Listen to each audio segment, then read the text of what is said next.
Guts from Berserk. He is widely considered the most tragic character in anime history, and his suffering starts from the very moment of his birth. He was born from the corpse of his hanged mother, discovered in a pool of blood and mud. From his first breath, he was a child that death had already claimed. He was raised by Gambino, a mercenary who didn't want a son, but a tool. Guts never knew a parent's love, only the weight of a sword too large for his hands and the physical abuse of a man who viewed his existence as a curse. Gambino used a classic abuser's tactic, giving Guts tiny crumbs of kindness just to keep him trapped in a cycle of gaslighting. Guts was so desperate for a father's validation that he'd hand over all his earnings, only for Gambino to sell him to Donovan for 3 silver coins. Donovan was a fellow mercenary who saw Guts as nothing more than an object. He brutally Guts throughout the night and traumatized him. The nightmare only ended when Gambino, fueled by madness and blaming Guts for the death of Shisu, tried to finish him off. Guts was forced to kill his only father figure in self-defense, only to be hunted down by the rest of the mercenaries. While escaping, he was struck by an arrow and fell off a cliff, but he survived against all odds.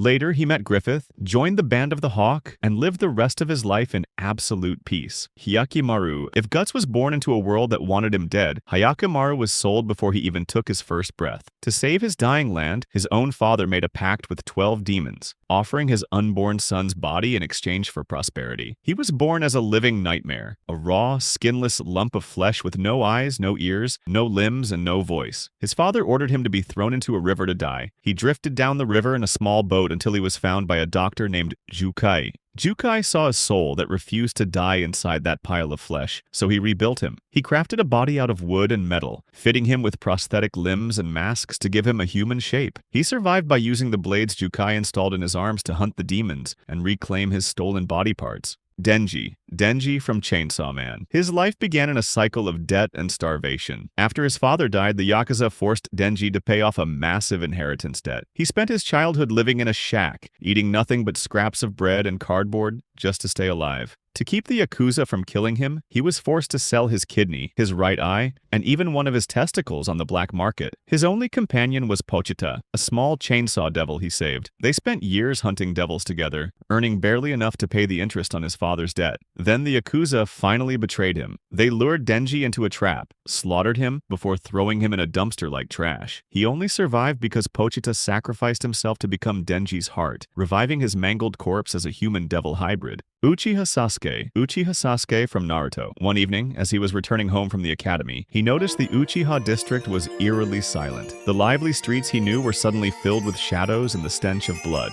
When he finally burst into his home, he found his older brother Itachi standing over the corpses of their parents. The trauma didn't end with the murders. Itachi used his genjutsu to force Sasuke to relive the slaughter of his entire clan thousands of times in an endless loop. In a single night, his innocence was erased, leaving him with a shattered mind and a life dedicated to one thing: murdering the brother he once idolized. Lucy from Elfen Lied. Her suffering began the moment she was born as a Diclonius, a mutated human with horns. Abandoned by her parents, she grew up in an orphanage where she was treated as a freak. The children there didn't just bully her, they subjected her to psychological torture, viewing her as something less than human. The breaking point was the puppy incident. Lucy had secretly befriended a stray puppy, the only thing in the world that showed her affection. When the other orphans found out, they beat the puppy to death with a vase right in front of her eyes while laughing. This senseless cruelty triggered Lucy's vectors for the first time, leading her to slaughter everyone in the room. But her nightmare was only beginning. She was eventually captured by the government and locked in a high-security research facility. For years, she was treated as a lab rat, stripped of her clothes, chained up, and subjected to agonizing experiments designed to study her destructive powers. Kakashi from Naruto. His life is a catalog of loss. It began with his father, Sakumo, who took his own life after being disgraced by the village for choosing his comrades' lives over a mission. This left Kakashi cold and obsessed with rules. The trauma deepened when he was forced to kill his only remaining teammate, Rin, with his own hands to prevent a disaster. The final blow came when his mentor, the fourth Hokage, sacrificed his life during the Ninetales attack. At just 14 years old, Kakashi was the sole survivor of Team Minato, left with no family and no teammates. He spent decades living in the shadow of this guilt, visiting the memorial stone every morning to talk to the dead.